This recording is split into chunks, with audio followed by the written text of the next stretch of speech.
మరిపాడు మండలంలో ప్రభుత్వ భూములు భూ బకాసరులకు కనపడితే చాలు కన్నేసి రెవెన్యూ అధికారులకు తెలియకుండా యథేచ్ఛగా భూ ఆక్రమణ చేసి దందా నిర్వహిస్తున్న వైనం పరిపాటైంది.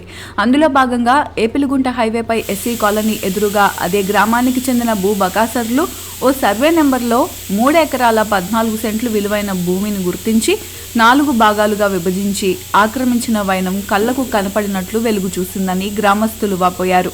అదే గ్రామానికి చెందిన ఓ దళిత మహిళకు ఇంకో సర్వే నెంబర్ నందు 82 సెంట్లు మెడబలిమి కొండమ్మ పేరు మీద మంజూరు చేసి ఉన్నారు. నిరుపేదరాలైన కొండమ్మ కొంత భాగం సాగు చేసుకుని జీవనం సాగిస్తుంది. అందుకు ఆగ్రహించిన భూబకాసురులు వారిపై దుర్భాషలాడి వారిని భయభ్రాంతులకు గురిచేస్తున్నారని బాధితులు వాపోతున్నారు.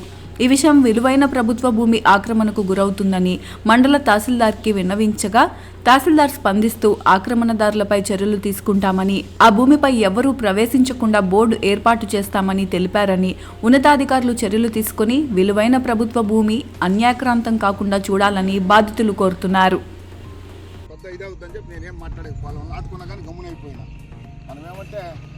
న్యాయం ప్రకారం ఏమో నలుగురు ఉండే వాళ్ళకు కూడా ఒప్పించడం నువ్వు చేసి ఉండదు సరిగా ఉందయ్యా, నువ్వు న్యాయంగానే చేసి ఉండవు, నువ్వు దానికి వాళ్ళు ఏం చెప్పినా కానీ వాళ్ళు మేము వదలమంటుండ్రు, నువ్వు ఎక్కడైనా అర్జీ పెట్టుకో, నువ్వేమన్నా.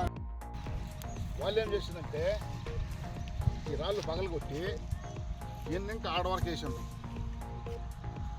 ఆడికి నీకుండే దొద్దు ఇక్కడ నీకు లేదు అని చెప్పేసి ఆడవరకు. నా పేరు మెడబలి వెంకట నరసేని, మాది ఏపిలిగుంట గ్రామము. ఇది బుధవాడ సర్వే నంబర్లో ఉండేది. నాకు ప్రభుత్వము 82 సెంట్లు మా భార్య పేరు పైన ప్రభుత్వం ఇచ్చింది.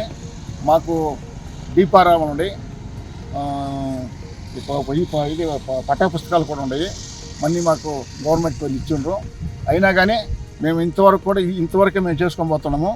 దానికి ఈ పక్కన 512 సర్వే నంబర్లో బూదవాడ సర్వే నంబరు, దాంట్లో 3 ఎకరాల 16 సెంట్లు ఉంది.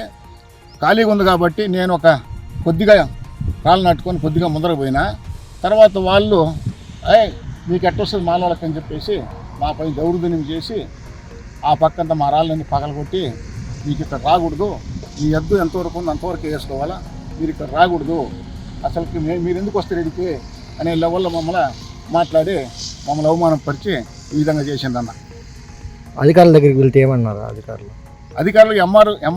ఎంఆర్ సార్కి మేము అర్జీ ఇచ్చున్నాము, దాని గురించి మేము పరిశీలన చేస్తామని చెప్పి అన్నారు. ఇప్పటికి ఇంకా రాలేదు. రేపో మన్నాడో వస్తారేమో, మళ్ళీ ఒకసారి ఆయనతో పోయి కలసాలని చెప్పి అనుకుంటున్నామన్నా.